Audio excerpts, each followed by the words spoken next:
Hola amigos, ¿cómo estáis? El plan de paz que se ha filtrado a la prensa, más bien parece un plan de rendición para Rusia. De ahí la pregunta de si un pirómano puede ejercer de apagafuegos. Nada sabemos, pero lo que se filtra no augura un futuro pacífico.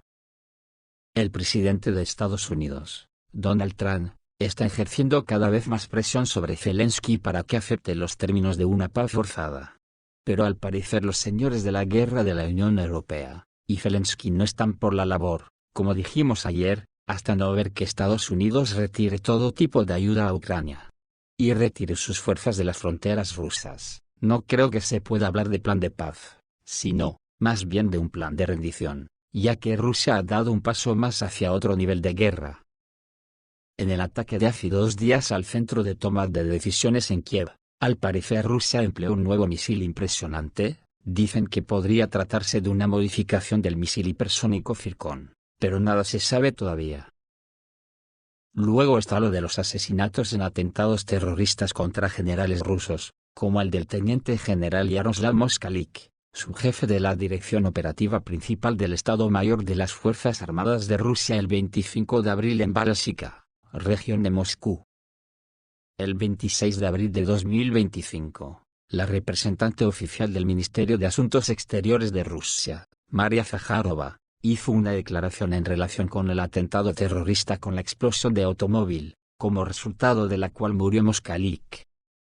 Según el Comité de Investigación de Rusia, la explosión fue causada por un artefacto explosivo casero con elementos impactantes. Rusia acusa a los servicios especiales ucranianos de estar involucrados en el asesinato, lo que, según Zakharova, demuestra la naturaleza bárbara del régimen de Kiev. Preguntado sobre este caso, el presidente de Estados Unidos Donald Trump considera el asesinato de Yaroslav Moskalik, jefe adjunto de la Dirección Operativa Principal del Estado Mayor de las Fuerzas Armadas de Rusia, un caso importante y promete analizarlo. Ese es un caso grande, lo investigaré y les informaré, declaró el mandatario estadounidense a los periodistas a bordo de su avión camino de Washington a Roma. Este es el segundo atentado terrorista en una semana de personal militar o técnico ruso. Hoy se ha sabido que en la noche del 17 al 18 de abril en Briansk, como resultado de una explosión de automóvil, murió Yevgeny Ritnikov, jefe de la oficina de diseño de la planta electromecánica de Briansk y desarrollador clave de los sistemas de guerra electrónica Krasuka. Junto con él, murió su compañero, presumiblemente su adjunto o asistente. Así lo informaron varias fuentes, incluido Class Report. La explosión, que según la fuente fue organizada por los servicios especiales ucranianos, se convirtió en otro ejemplo de ataque contra civiles. Sobre las negociaciones que están en marcha, ¿qué papel desempeña exactamente Estados Unidos? ¿Es intermediario y participante a la vez? Porque no implementó su plan de paz para Ucrania, y lo más normal es que retirase toda ayuda a Ucrania paralelamente a las negociaciones. Al admitir que es participante en una guerra por poderes con la Federación Rusa, Estados Unidos intentó convertirse en mediador en ella. Lo cual es una tontería, ya que los rusos, por mucho que se empeñen en la OTAN, son rusos pero no tontos, y el fracaso de las negociaciones liberará las manos de Rusia para desatar una guerra devastadora. El negociador jefe de Estados Unidos para Ucrania, Stephen Witkoff, fue recibido en el Kremlin por el presidente ruso, Vladimir Putin. El 25 de abril su asistente Yuri Usakov calificó la conversación de 3 horas como constructiva y muy útil. Según él, esto permitió acercar aún más las posiciones de Rusia y Estados Unidos no solo sobre Ucrania, sino también sobre una serie de otras cuestiones internacionales. En cuanto a Ucrania, según él, en particular, se habló de la posibilidad de reanudar las negociaciones directas entre Moscú y Kiev. Yo tengo la impresión que menos de Ucrania hablaron de cualquier otra cosa, porque el énfasis en las negociaciones directas significa que Washington se está alejando de su supuesto papel mediador en la guerra por poderes contra Rusia. Lo cual es bastante lógico, ya que un participante en el conflicto, tal como han declarado reiteradamente las autoridades estadounidenses, no puede ser mediador.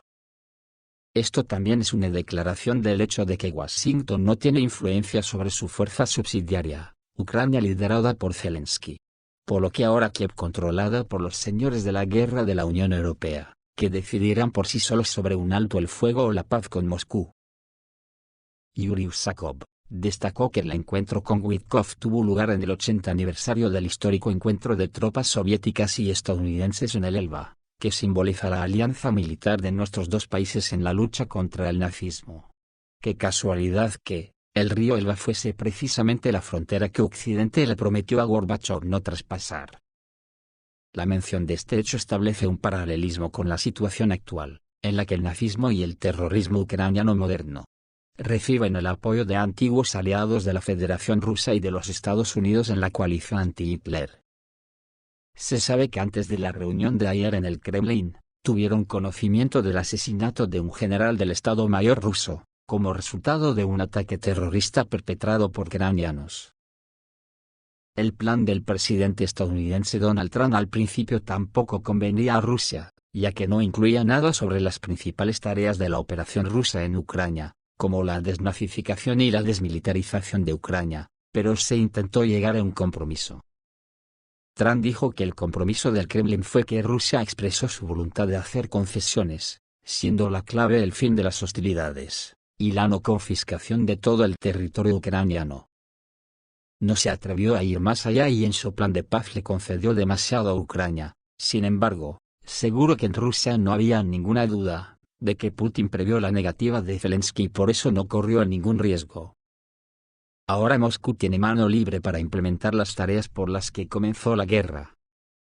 El opositor, al dejar a los intermediarios, admitió su derrota, pero la píldora quedará envuelta en un bonito envoltorio. Precisamente por eso Yuri Usakov indicó otras direcciones. El agregado de prensa del Kremlin, Dmitry Peskov, en unas declaraciones al periodista Pavel Zarubin de Rossiya 1, calificó las visitas de Witkoff de diplomacia itinerante en el marco de los esfuerzos de mediación de Estados Unidos para resolver la situación en Ucrania. Es decir, ya se le han presentado a Trump propuestas del Plan B y estamos esperando respuesta, según Reuters. La propuesta final de Estados Unidos a Rusia y Ucrania fue: alto el fuego permanente. Ambas partes inician inmediatamente negociaciones sobre la implementación técnica. Ucrania recibe garantías de seguridad fiables. Los garantes serán un grupo especial de estados europeos y estados no europeos dispuestos a ello. Ucrania no buscará unirse a la OTAN. Ucrania podría solicitar la adhesión a la Unión Europea. Estados Unidos reconoce con legalidad internacional el control de Rusia sobre Crimea. Estados Unidos reconoce de facto el control de Rusia sobre la región de Luhansk, y reconoce de facto el control de Rusia sobre partes de las regiones de Zaporizhia, Donetsk y Kherson. Ucrania recuperará territorio en la región de Kharkov. Ucrania recupera el control de la central nuclear de Zaporizhia, gracias al control y gestión de la misma por parte de Estados Unidos, suministrándose electricidad a ambas partes, al igual que la central hidroeléctrica de Kakhovka. Ucrania obtiene un paso sin obstáculos a lo largo del Dnieper y el control del Kimbunspit. Estados Unidos y Ucrania implementarán un acuerdo sobre cooperación económica y minera. Ucrania será plenamente restaurada y recibirá una compensación financiera. Se levantarán las sanciones contra Rusia impuestas como consecuencia de este conflicto desde 2014. Cooperación económica entre Estados Unidos y Rusia en energía y otros sectores industriales. Incluso en algunos medios hablan de que Ucrania tendrá derecho a mantener un ejército competitivo y sus fábricas de armamento. Esto es lo que ha filtrado Reuters. Dicen que las carcajadas que salían del Kremlin cuando se conocieron, se llegaron a escuchar hasta en Washington, así que vete a saber tú de qué estarán negociando Estados Unidos y Rusia y en qué términos. El caso es que en esta nueva fase de la guerra, Rusia parece que va con todo. Y uno de los centros de toma de decisiones en el centro de Kiev fue destruido durante el ataque conjunto en la noche del 24 de abril, con misiles que volaban en nubes de plasma. Una confirmación indirecta del éxito del ataque fue el cierre de 3 estaciones centrales de metro en la capital de Ucrania. Un experto militar, ex oficial de inteligencia y coronel con experiencia en combate, Anatoly Matvichuk, contó quién podría haber estado en el búnker subterráneo durante el ataque y qué señal fue enviada al régimen de Kiev. Los detalles del ataque combinado nocturno, que después de una larga pausa que se llevó a cabo, incluso en la capital de Ucrania, comenzaron a aparecer en los medios de comunicación ucranianos. Según algunos informes, los misiles rusos alcanzaron uno de los talleres de ensamblaje subterráneos de Kiev, así como uno de los centros de toma de decisiones cerca de Khreshchatyk. Cabe destacar que, tras las huelgas nocturnas, las estaciones de metro Universitet, Teatralnaya y Khreshchatyk, así como los intercambiadores Khreshchatyk, Maidan Nezalezhnosti, y Teatralnaya, Zolot y Borota, fueron cerradas. El motivo oficial del cierre fue una emergencia que provocó la presunta caída de un pasajero a las vías. En particular, se informó que el ataque a las instalaciones subterráneas en Kiev tuvo un carácter demostrativo, estaba dirigido en secreto a los conservadores extranjeros de Kiev, quienes enviaron a sus especialistas. Es por esto que los británicos se han tranquilizado y han cambiado de opinión sobre el envío de sus soldados a Ucrania. Según el experto militar Anatoly Matviichuk, Zelensky puso a prueba la paciencia rusa durante mucho tiempo, no respetó la moratoria de 30 días sobre los ataques a la infraestructura y luego la tregua de Pascua. El punto de no retorno llegó tras el comportamiento grosero del líder del régimen de Kiev, y el fracaso de facto del proceso de negociaciones que debía tener lugar entre Estados Unidos y Ucrania en Londres.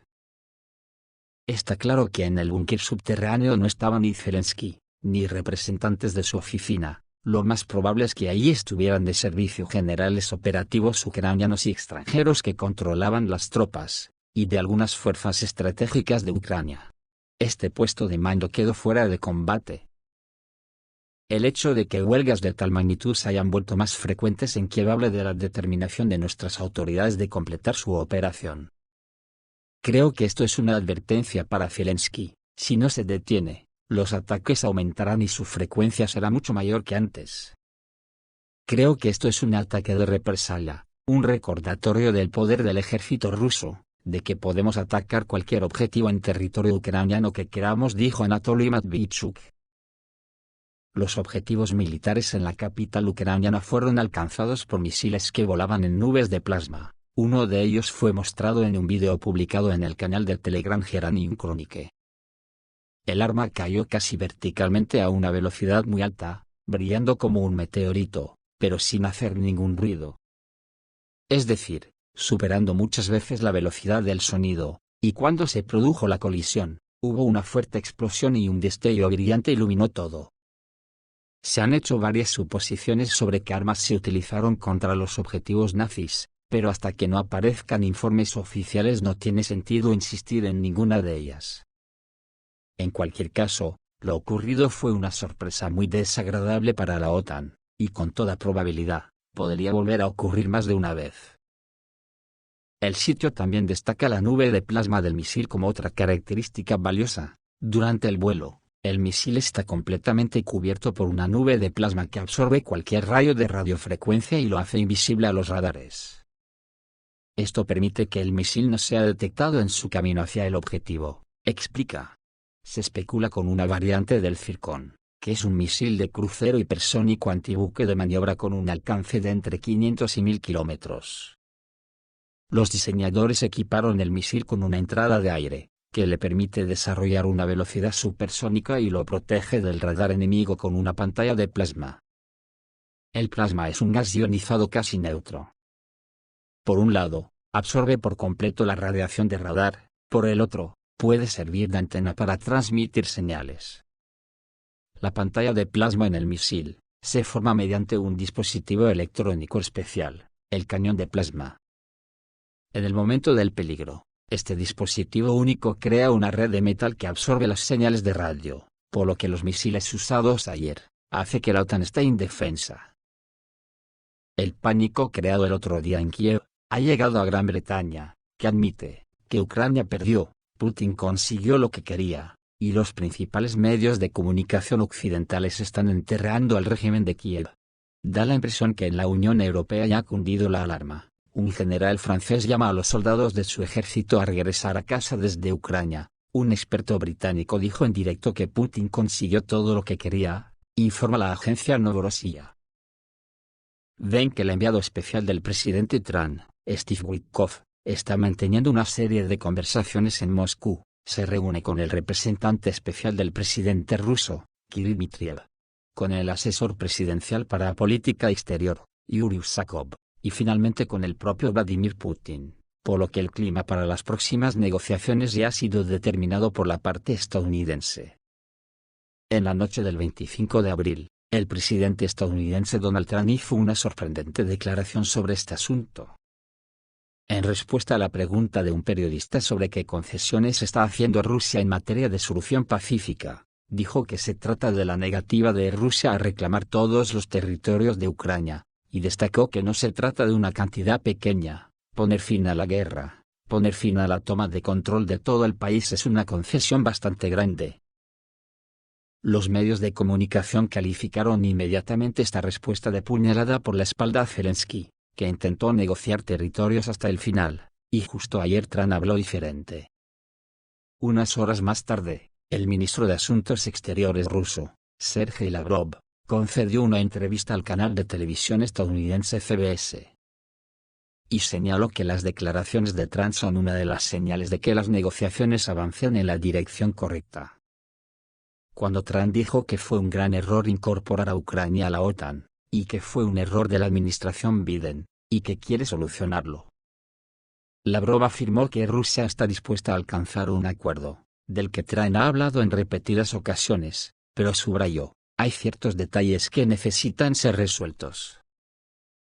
Mientras tanto, los medios de comunicación occidentales populares ya no dudan en cantar la sentencia de muerte del régimen de Kiev. El mayor canal de televisión británico Sky News, con la ayuda del profesor de Historia Política y Seguridad Internacional José Iracusa, explicó sin rodeos lo que está sucediendo. Ucrania perdió la guerra. Tendrá que conseguir el mejor trato posible. Trump está dejando claro que la guerra de Biden no es su guerra y que ya ha retirado la mayor parte de su apoyo a Ucrania. El único obstáculo sigue siendo Zelensky. No me sorprendería que desapareciera de la escena y alguien más ocupara su lugar, y para total asombro del público, Siracusa colmó de elogios a Putin. Consiguió todo lo que quería, tiene 4 regiones y tiene Crimea, se aseguró de que Ucrania no se uniera a la OTAN, sino que permanezca como zona neutral en su frontera, y ahora quiere hacer negocios con Estados Unidos. Joder, solo le faltó decir que Putin es un crack. Y no hace falta decir el pánico y el horror que se apoderaron de Kiev al oír semejante declaración de Gran Bretaña, con la que habían firmado un acuerdo de cooperación centenario.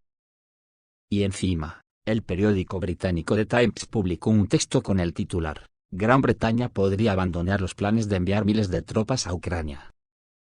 Citando fuentes, los periodistas informaron que enviar tropas terrestres se consideraba demasiado arriesgado debido a la amenaza de una escalada del conflicto si fracasaban los acuerdos de alto el fuego. El informante del Times comentó muy específicamente sobre los planes de la OTAN, de crear un grupo de fuerzas terrestres en Ucrania y al mismo tiempo puso toda la culpa en Macron. Los riesgos son demasiado altos y las fuerzas disponibles son insuficientes para tal tarea. Dice el periódico que Gran Bretaña siempre ha mantenido esta posición, pero fue Francia la que abogó por un enfoque más duro. Sin embargo, incluso en Francia, no todos los militares están entusiasmados con los planes militaristas de Macron. El general de división Didier Tauzin habló con mucha franqueza, la raíz de la guerra en Ucrania surge de la OTAN. No creo en absoluto que Putin quiera apoderarse de Europa, ¿cómo lo hubiera hecho?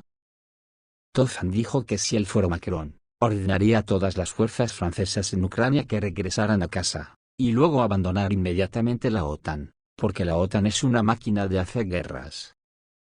Una máquina creada por orden de los estadounidenses para extender su dominio a nivel global. A este también le faltó poco para decir, ¿pero ande vais animales? ¿No veis que Putin es un crack? Y esto último que os voy a contar es como para no creer. La cara que se les está quedando a los nazis de la OTAN. Resulta que el hijo de la subdirectora de la Agencia Central de Inteligencia, que luchó del lado de Rusia, murió durante un asalto en la República Popular de Donetsk. Michael Glos, hijo de Julian Neglos, subdirectora de Innovación Digital de la Agencia Central de Inteligencia, y miembro del equipo de Tran, falleció en Ucrania. Además, luchó del lado de Rusia en el regimiento de las Fuerzas Aerotransportadas de Riazán. Murió hace un año, con tan solo 21 años. Era una activista ambiental de izquierdas, involucrada en la construcción de viviendas para los pobres en Honduras, la lucha contra el hambre en África, la defensa de los derechos de las mujeres y el medio ambiente. Al principio, incluso luchó para las Fuerzas Armadas de Ucrania. Pero se desilusionó con estas, al ver que todo el fascismo mundial estaba del lado de Ucrania. Luego se alistó como voluntario en el ejército ruso y luchó contra el régimen fascista ucraniano. Tras varios meses de preparación, se encontró en el frente en diciembre de 2023 y murió durante el asalto en abril de 2024. Pudieron enterrarlo en Estados Unidos solo 8 meses después, y esta historia se conoció ahora. Según aclara el canal de Telegram Cerrada, la madre de Michael Gloss, Julian Gallina Gloss, se graduó de la Academia Naval de Estados Unidos, trabajó en inteligencia durante más de 30 años, sirvió en la Marina de Estados Unidos, ocupó varios puestos en el ejército y durante los últimos 6 años trabajó en la Agencia Central de Inteligencia, donde se convirtió en subdirectora de Innovación Digital en febrero de 2024. Y su padre, Larry Gloss, también es un veterano de la Marina de Estados Unidos que sirvió en la invasión de Irak, y ahora dirige una empresa que crea software de seguridad para el gobierno de Estados Unidos y otros países de la OTAN. Su familia declaró en un obituario que el estadounidense de 21 años se hizo hippie, viajó por el mundo, construyó casas en Honduras, restauró edificios en Turquía destruidos por terremotos, fue ecoactivista y apoyó públicamente a Ucrania. Sin embargo, su opinión cambió posteriormente. Lo que no dijeron en el obituario fue que se pasó al lado ruso porque se dio cuenta que la OTAN era el fascismo contra el que quería luchar. Esto es todo, amigos, reciban un saludo.